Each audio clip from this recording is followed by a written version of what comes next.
Well, a few weeks ago, I went to the 100th anniversary Pontiac Oakland Club meet in Pontiac, Michigan. And there were a number of great cars there, some of which I've posted about and some of which I will post about in the future. But one car I did not expect to see that I would say, very surprised to see it, that it had survived, number one, and that it was also at the show, was a 1981 Pontiac Phoenix SJ. Now, the Pontiac Phoenix was one of General Motors' X cars, the other siblings being the Chevrolet Citation, the Buick Skylark, and the Oldsmobile Omega. And Chevrolet had introduced the Citation X11 for the 1980 model year. And in 1980, it was really just a dress-up package. It wasn't something that had a lot of incremental power or handling ability. But for 1981, the Citation X11 was actually a pretty comprehensive package with many new suspension components and a high-output 2.8-liter V6, which was, by the way, introduced in the X cars for the first time. And it offered pretty, I would say, surprisingly impressive performance, rivaling that of the Camaro Z28, but obviously being far more fuel efficient and just in general a more efficient package. And over at Pontiac for 1981, it was a bit of a similar story where the Phoenix SJ was available for the 1980 model year. But 1981 was really where it became something a bit more special. And in particular, under hood, you could get, like this car has, the 130 horsepower variant of Chevrolet's 2.8-liter V6 that normally made around 110 horsepower. So 20 extra horsepower doesn't sound like a lot, but when you only have 110 horsepower to begin with, well, that's quite the big difference. This was the exact vehicle to that point that was at the Pontiac Oakland Club show. The gentleman told me he brought this car from Kansas and trailered it. Somebody trailered an X car all the way to the Pontiac Oakland Club show in Pontiac, Michigan. And I think it's great. I love it. I was thrilled to see this car. It put probably the biggest smile on my face of any of the cars there just because it was totally unexpected. You don't see these anymore. A lot of the X cars did not survive. But it's clearly in fantastic shape. And Pontiac, despite the fact that the Citation and the Phoenix rode atop the same X car platform, did employ quite a bit of unique sheet metal and a unique interior in their car. And the SJ had a number of interesting features associated with it. More specifically, you got the lower body cladding that you see in the car up front. You got a big decal on the side. This is Phoenix SJ. You could get this large spoiler on the rear deck lid. So it certainly was not a, let's say, package where it was trying to be understated. In fact, it was pretty in your face, or as in your face as an X car can be.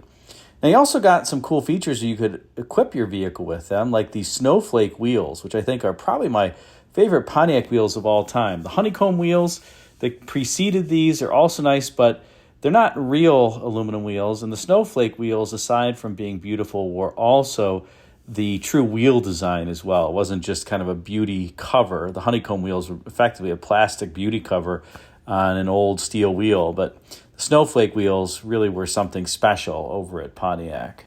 Now, unfortunately, that car didn't have its hood shut, and I wanted to show a picture of an 81 Phoenix SJ with the hood shut, and this is all I can find. It's really hard to find pictures of this car because none are around anymore. But a couple things that I wanted to point out. First, notice the relatively low hood height and the small frontal area. This was the time during which General Motors was starting to really think about aerodynamics in terms of design and started to run cars through their wind tunnel testing. GM built their own wind tunnel around, I think, 1980. So this car was developed in part before that, or in large part before that. But GM was still doing scale model testing in various wind tunnels, and this car was indeed shaped by that, although it doesn't necessarily look it. It does have flush glass up front. The windshield is flush.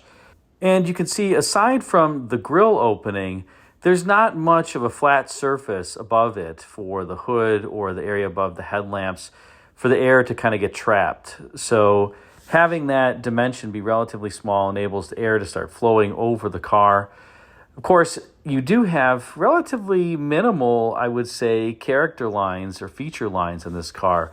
You really just have that feature that runs the full length. It starts up front near the leading edge of the fender, and then notice that surface starts to widen. It goes over the wheel, narrows again, goes down the body side, hops over the wheel again, and then clears the rest of the car. It's pretty much it in terms of the sculpture on the body side. There's no shoulders. The glass is pushed outboard. Remember, GM was trying to design these cars such that you would feel like you were driving or riding in a roomy car on the inside. And as a consequence, there's not that much tumble home, or the door glass and the doors don't really curve inward toward the roof panel. There's not the glass planes inset from the outermost portion of the body. The glass is tall. There's a large glass area so that it feels open and airy in the cabin. And when you open the door panels are pretty thin, and the doors themselves are pretty thin, so that you can maximize the interior roominess. It's really a shame GM got so much right on these X cars, from the packaging on the inside to the interior comfort. The seat comfort in these X cars is fantastic. Way better than cars today. Way better. My 84 Olds Omega, I could drive in that car cross country. It's not overly padded. It's not overly firm, not overly soft. It's just right. It's so comfortable. And the seats in this Phoenix, I got a chance to sit in them, are very similar, although even a bit more sporty. Now back to the tan car that I was showing before, and you'll notice this crease that runs along the edge of the roof. It, by the way, goes down the A-pillar. This was something that really tells you that this car was designed in an old school fashion, I would say, and probably still had some Bill Mitchell style influence from the GM era. Bill Mitchell during this time frame loved those creased roofs, and you saw that on the Bustleback Seville as an example. That car also had the kinked A-pillar. So this car took a lot from the Seville, the C-pillar, the kind of vertical style C-pillar from the 76 to 79 generation, and that roof crease that ran along the perimeter of the roof, as well as the A-pillar crease, was something that was found on the Bustleback Seville. Now, by this point, General Motors styling was run by Irv Rabicki, but he took over in 1977, and these X cars were really designed under him, but I think Bill Mitchell's influence still loomed large during this era at General Motors design. And transitioning to this photo, you can see that crease in the roof, and you can see another crease that goes down the C-pillar that forms a crease atop the quarter panel. A lot of hard edges in this car, not a lot of soft edges or soft shapes. There is that filleted wheel arch that is a little bit soft.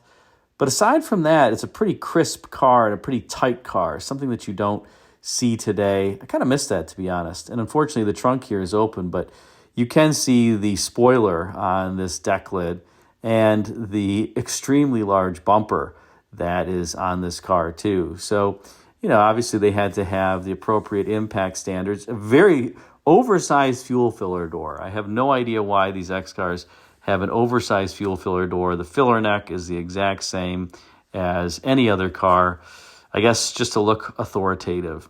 You'll notice also that the designers had blacked out the B-pillar so that your eye kind of sees the bright work around the daylight opening as opposed to the B-pillar itself. That was true on this Phoenix SJ. That wasn't true for all the X cars. There was sometimes that door upper was trimmed in bright work so that you could see it, but here this was a sportier package. Now transitioning to the interior, this was an era where Pontiac started going after that sporty kind of aircraft theme on the inside and really started spending money on their seating. That was something that differentiated Pontiac from others. We'll see the seats in a moment. But you notice the 3-spoke wheel that was shared also with the Firebird. Of course, you have the typical GM multifunction, turn signal, cruise control, wiper stalk, tilt wheel on this car. Lots of vents, 2 round gauges in front of you, the speedometer and then the tachometer where there's an inset fuel gauge. You have gauges off to the right as well as more vents, and then more vents over to the right. Plenty of vents. I don't think that you're going to have any airflow issues in these cars. And truthfully, that is one thing that's great about the X cars. The HVAC systems, I think, are over-spec'd. My guess is that GM, they certainly shared some components with other cars. These cars during this era still had that pancake-style R4 compressor that was used in the big full-size vehicles. So the air conditioning in these cars is fantastic. My Olds Omega, you will freeze. It is charged on the R12. It is absolutely frigid in that car.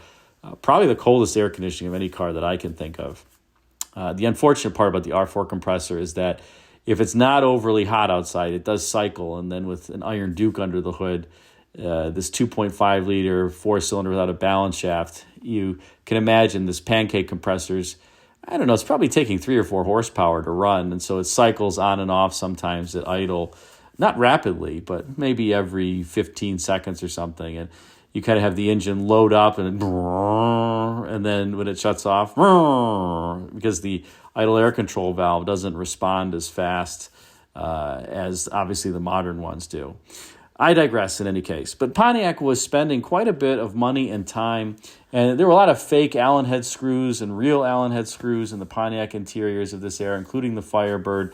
And you have to have the manual to figure out which ones are real and which ones are not. Otherwise, you're going to break off the plastic ones, and that will stink because it's going to be hard for you to find replacements these days.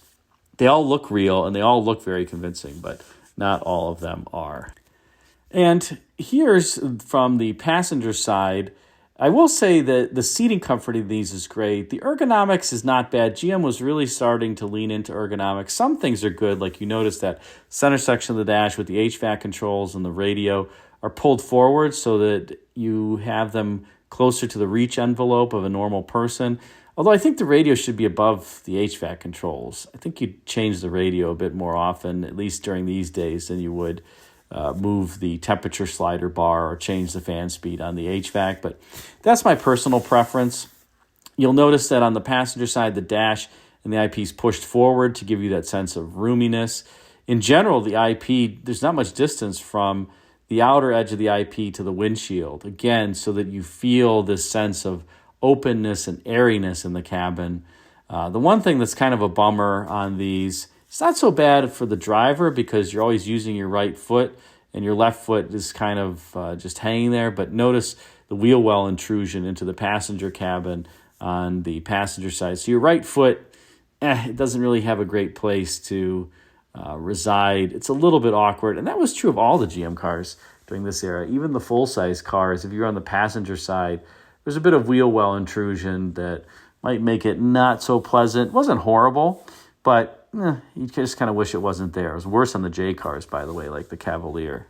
And then, as I mentioned before, you do have these great seats. They have a little bit of lateral support. The fabric that was employed will really keep you stuck in place in a good way. And they have a lot of padding. It's one thing that you just don't have in cars today is a lot of seat padding. There's so many electronics to the seat. But back in this day and age, you could get a 6-way power seat.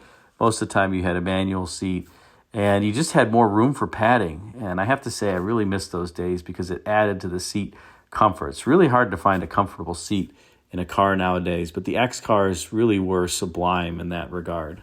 And so that's the story of the little 1981 Phoenix SJ. Now I have to say that with this 130 horsepower V6 underhood, the car was almost as fast as the Trans Am with the standard 4-barrel 305 that I think made 145 horsepower during this time frame. It wasn't as fast as the high-performance variant, but what do you expect? At least you could have something that would run with the V8-powered Firebirds and get good gas mileage, comfort. They were quiet as well. These cars, when you drove them, they actually had good sound deadening. They were pretty well engineered from that respect. And so it was a comfortable drive and a pleasant drive. I actually really enjoy driving my little Omega around. It's comfortable, pretty quiet aside from the din of the Iron Duke engine under hood, but at speed, it's nice. And it has that puttering mail truck sound to it when you're driving around town. But regardless, it's pretty awesome. So what do you think of the Phoenix SJ? Would you have bought one? Do you want one now? Let me know what you think. Thanks again for watching.